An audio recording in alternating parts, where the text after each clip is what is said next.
All right. Hello, everybody. Welcome to Korean Atlanta Mentorship here with another video where we're going to demonstrate debt payoff. But before we get started, I just want to go over the word of the day. So, this video was brought to you by the word brainwash. The word brainwash. And I think this is an important word, right? Because I wish somebody had brainwashed me to learn about how easy debt payoff was, but nobody did it. So I'm making these videos to brainwash you into understanding that debt payoff is easy. In fact, there was a person, I don't know if it was like 1 or 2 years ago, who left a comment on my channel. And this person was like, do the banks know what you're doing? Like, it's like you feel guilty because like nobody taught me this. And I was like, honey, they have all the data in the world, right? Okay. And that's what we're going to do today. That's what we're going to do. So we're going to go ahead and pay off debt using something called the velocity method. It used to be called something else until the state of Illinois started actually fining people from saying the word that I am showing you here. And you're not allowed to use it according to the state of Illinois. So we're not going to use it. Okay. We'll just call it the velocity method and then just go over the differences between the average American style of banking and, paying off our debt, what we call the velocity method. Now, here's the thing, right? So a lot of times we're socialized by society implicitly to do things a certain way and we don't even realize it, right? Kind of like driving on the left side of your car is normal here, right? But in other countries like England, my understanding is you drive on the right side of the car. I think. Okay. So there are certain things we're taught. So, for example, what's the average American style of banking is that your paycheck comes in, your expenses get paid, including your debts, right? So we have, how many, six debts here, three credit cards. And on top of that, our personal expenses. And then we put the leftover in our checking and savings. Okay. That's what we do. We put our leftover in our checking and savings. And then what we're going to do is we're going to copy and assume that we have the same income and the same expenses. And what's going to make us different is that we actually don't want any money deliberately in our checking account. So here's the secret to paying off debt. Okay. It's don't save money. I know it's obvious, but it's not obvious because we're socialized into saving money, right? Saving money is the opposite of paying debt. Okay. And a lot of people are afraid to do it because, if I put my money into, let's say, a credit card or a student loan, that's scary because if I put all my $5,000 paycheck into one credit card, I can't pay credit card two or three or the auto loan, right? You put that $5,000 paycheck into any one of these debts, just in the entire paycheck into one of these debts, you're screwed. Enter the line of credit. Okay. And if you don't know what a line of credit is, basic a financial tool where you could borrow money, pay back, and use it over and over again. Right? You just go to a bank's website, click a button, and then you say, I want $100, and then bam, $100 is there. And if you want to put back the $100 the same day, you just do it because it's that easy, right? And so what we're going to do is we're going to treat our checking or savings account not as the final destination of our money, but we're going to treat it as the temporary bus stop. It's just a temporary stop for our money, right? Money comes in and you know where it goes? It goes into the line of credit. And that's going to be very deliberate, right? So the reason why we use a line of credit is because it's the only one of the bank's tools where we can put all of our money in and we can take it out easily. We can't even do that with a credit card, even though a credit card is technically a line of credit. Okay. And we certainly can't do that with mortgages, auto loans, can't do any of that. Okay. So what we're going to do is we're going to move some of our debts into a line of credit strategically to increase our cash flow. And the way that we do that is using something called the cash flow index. If you don't know what that is, it's basically a formula where you get the balance of the debt and divide it by the monthly payment and wablam, right? And then so it gives you a ranking system. And so the lower the number, that's the one you want to pay off first. And the higher the number, that's the one you want to pay off last. Why do you want to pay off the mortgage last? It's because I literally have to give someone $235,000 just for itty bitty amount of cash flow, right? Whereas I could pay off, these three debts and get a significantly higher amount of cash flow based on the amount of debt that I paid. So it's just a debt to payment ratio. right? So I don't want to pay this 235,000. That's too much just for a little bitty 1100. Let's start paying off our credit cards, which is what we're gonna do. And how much credit card debt do we have? So we have 5, 8, 15. I'm gonna go ahead and sum it up. So that's $28,000. Okay, 28,000. All right, we're gonna go ahead and do that. And I'm gonna talk about the caveat with all of this. So here's the thing: we demonstrate, hey, there's a free and clear line of credit. Um, but you're not gonna get a free and clear line of credit. And I'll tell you why. Because banks don't lend money to people who need it. Okay, banks don't lend money to people who need it. So here, if you have $5,000 of income and you only have $200 left over, and you go to a bank and say, "I want a free and clear line of credit," you know what they're going to do? They're going to laugh you out the door. Now, you might be thinking, "Why in the world do you demonstrate with a free and clear line of credit? Can't you give me a more realistic scenario?" And yes, I can. Like this one right here, where someone had 22 debts and $4.10 left over with the maxed out line of credit in the beginning, because that's the only way you had a line of credit, because you got it once upon a time when you were debt free, and the bank saw that and saw you didn't need money. And then we were here like 1 hour and 30 minutes going over this scenario, and I was just like had a headache at the end. So because I don't want to be here for 1 hour and 30 minutes, but I still want to just kind of demonstrate the point of the importance of a line of credit, it's much easier to demonstrate with the free and clear line of credit. And also, it's an opportunity for me to talk about how banks don't lend money to people who need it, right? Like a lot, I got an email like a couple weeks ago. Man, I'm in a lot of debt. Okay, guy was like, I'm in a lot of debt, and it's like I try to get a line of credit, and I didn't know what to say to him other than sorry. Of course, you can't get a line of credit because you need money. And the reason why the bank doesn't lend money to people who need it is because people who need money don't pay you back. Simple, right? Now, let's assume that we were able to get a free clear line of credit. 28,000, okay? Well, guess what happens here? These three payments go away, right? Because it's just a debt balance transfer that we did of the three credit cards. And this $211 magically turns to $1,134.44. Whoa, no way. Yeah, I know. This literally turned to this without I don't know. Like it didn't we all right, let me I'm delirious right now, but okay, let me say say this again. I don't know why I'm laughing. But you see how it was the same income, and we magically turned $211 to 1134. And not only that, our expenses are still there. I mean, think about this. Like, we didn't get rid of the debt, we just shuffled it. We just did a balance transfer, right? And somehow this $211 turns into $1,134.44. Okay. Now, here's the next step, which is you put your entire paycheck into the line of credit, take your expenses out, and then rinse and repeat over and over again. And after every single month, the balance will go down by $1,100, right? Much better than $200 that we had in the beginning, right? So let's go ahead and get started and do that. So to calculate that, it's just the previous month's balance, previous month's interest, minus our cash flow. And then what we're going to do is we're going to take the average daily balance, multiply it by the interest rate, and then you divide by 12. And then I'm going to go ahead and copy and paste. And then you see that in some day, what day is that, or month? Oh, excuse me, 27 months, right? 27 months. It was all paid off.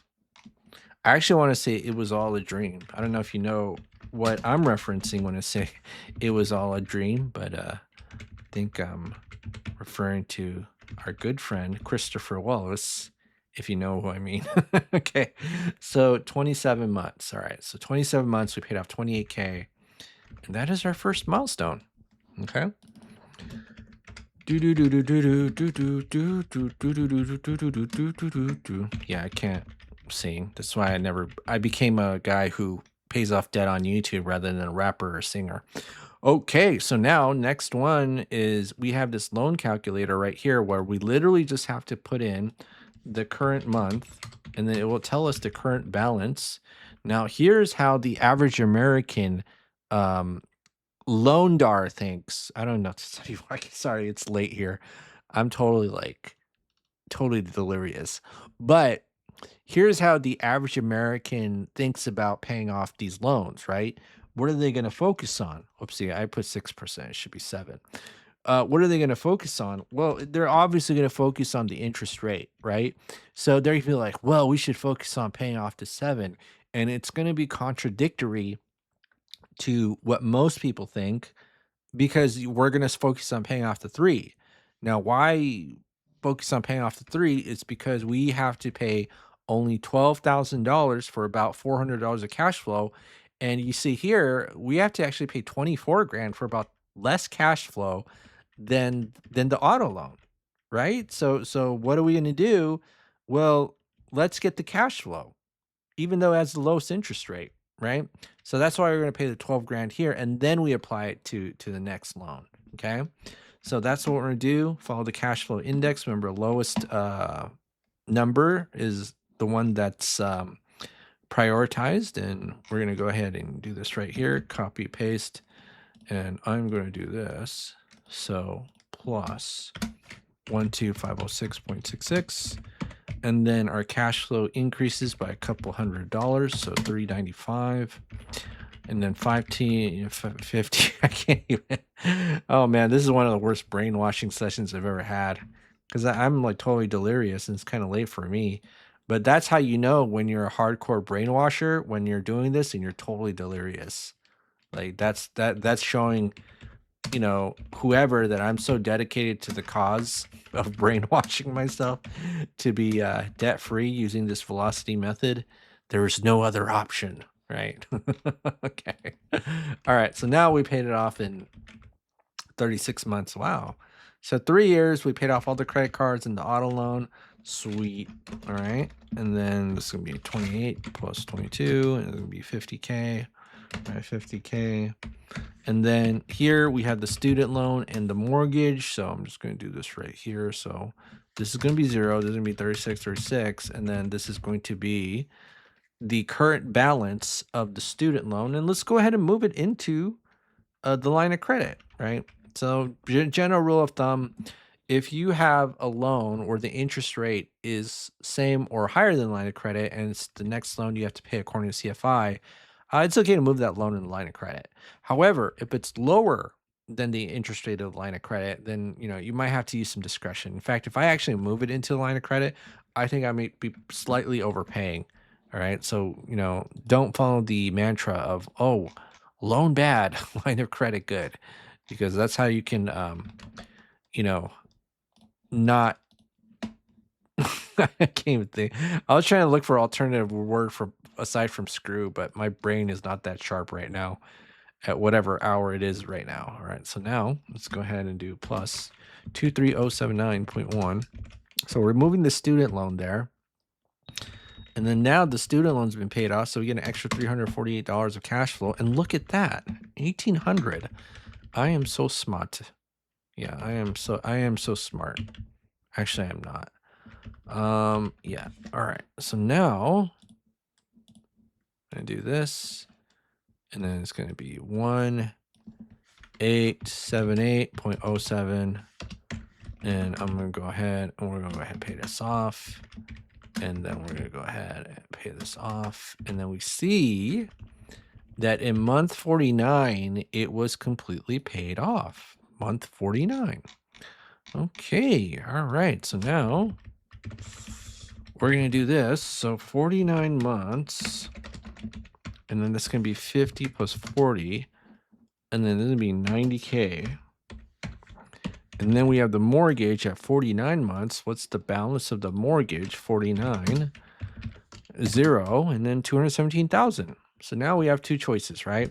So we can still keep paying it off with the line of credit like we've done from the beginning, or pay extra payments to the loan. So if you don't know what extra payments is, it's basically you make the monthly payment and then whatever is here you just put on top of the loan. Now you might be thinking, well, why would I do that if I have a line of credit at a higher interest rate, and only smart people pay higher interest rate lines of credit with low actually I'm getting my words mixed up. Only smart people pay low interest rate loans with lines of credit. You might have heard that one, right? So here's the thing, okay? The interest rate does matter. And, if I do something really, really stupid, like I had a 0% 30-year mortgage, no interest loan, and I thought it was a good idea to pay it off with a um like an 8% line of credit, that's a pretty stupid move. But here's the impressive thing, even if you did something pretty stupid like that, you'll realize, oh, wow, you don't really pay that much interest for using that line of credit. Okay. So I've done this demonstration before, but I'll do it a little bit later because, man, I got to go to sleep. I am so tired. I've brainwashed myself to be debt free so much that now I'm sleepy.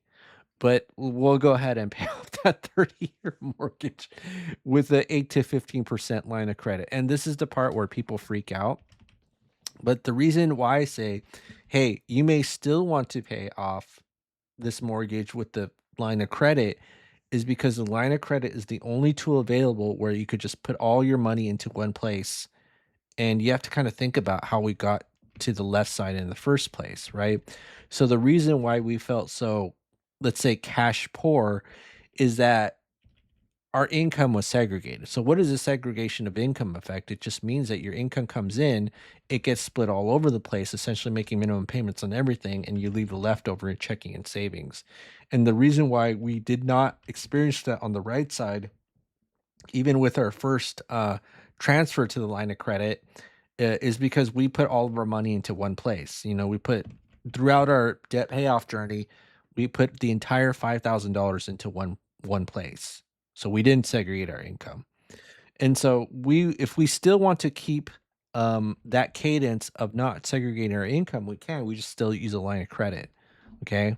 So let me just kind of show here what that looks like, where we just fill in the numbers and then we just move a piece of a loan into the line of credit. So let's say, how much income do we have here? Okay. Let me just go back here. So let's say, okay, we just kind of move a $5,000 chunk. It doesn't have to be that big, right? Just a small chunk of the loan into the line of credit and then just pay it off over and over again. And what we're going to do here is we're just going to put the loan details and how much are we paying right now? Let me just see this. So the expenses are everything except for the loan we're trying to pay off, right? 2000. And then the income, what's that? That's 5,000, right? 5,000. And then we'll just move 5,000 into line of credit. And then what's our current balance? The current balance. 217,009.63. 217,009.63. And then we paid off in 7 years, right? So that's not that bad. Now, what if we doubled this to 15?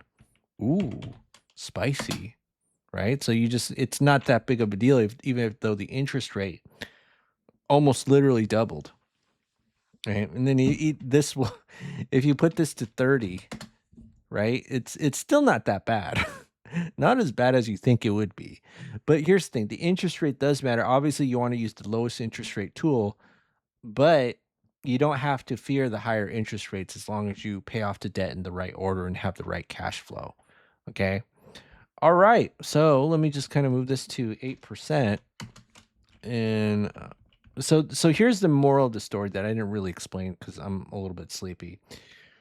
It's okay to pay off your loan with a line of credit, but with the 30-year mortgage, you have to be careful and you make sure you don't replace the loan with the line of credit, right? That's two different things. Like paying it off in incremental pieces or chunks or whatever, or sweeps is okay, but replacing your mortgage with a line of credit is not okay. And that's because I'll just show you right here. Copy, paste. You see how that magically went from 33 grand to 83 grand? You see that? And so that's why you never want to move a huge loan like a mortgage that's at a low interest rate into a higher interest rate line of credit. Okay? People don't. No, no, no, no, no, thank you. No, no gracious. No gracious.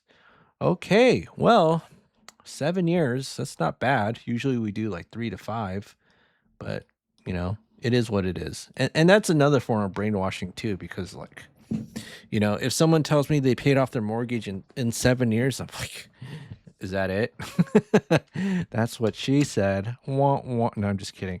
All right, so now let's go ahead and do this. So 49 divided by 12 plus 7, and then that's going to be 11.08 years, and then we are debt free, right? Debt free. All right. Well, let's go back to the word of the day. So this video was brought to you by the word brainwash, because that's what I got to do to you. That's what I do to myself. And that's why I got to make videos every single day, right? Because we're all going to be debt free. And you want to know what the depressing thing about being debt free? Okay. And there's going to, every um, uh, situation has its own trade-off. So a lot of people think like, oh, if I'm poor right now, but once I become rich, everything's going to be, flowers and rainbows and sunshine, right? And I'm can't help but think of the life of Michael Jackson. And man, that guy went through a lot of pain. You know what I mean? Like that guy was super rich. He had the world on his shoulders, but then he made a lot of enemies too. Like the guy who was what was it, president of Sony, and then he called him out on, like, camera and, like, was it the '90s or the 2000s? I don't remember what year it was, and then all of a sudden, he's getting these charges about how he's, like, doing bad things to kids. Nah, nah, I don't believe that. MJ's my man. He's my jam, right? I've been watching a lot of Smooth Criminal lately. Anyways, alright, so back to my point is that we just went through one of the worst brainwashing sessions because I'm sorry, as a brainwashing conductor, I don't know if that's the right word. I'm totally sleepy and I need to do a better job of this. Okay. All right. So if you want to let me know that you made it to the end of this video, just type in the word brainwashed, right? Type in the word brainwashed. Just humor me a little, even though I did a kind of a terrible job today. Okay, because I'm a little bit delirious and it's late here. Okay, well that's it for today, folks. 22-minute mark, which is the average of how long it takes me to record a video. All right, have a great day, and I will see you all on the next video.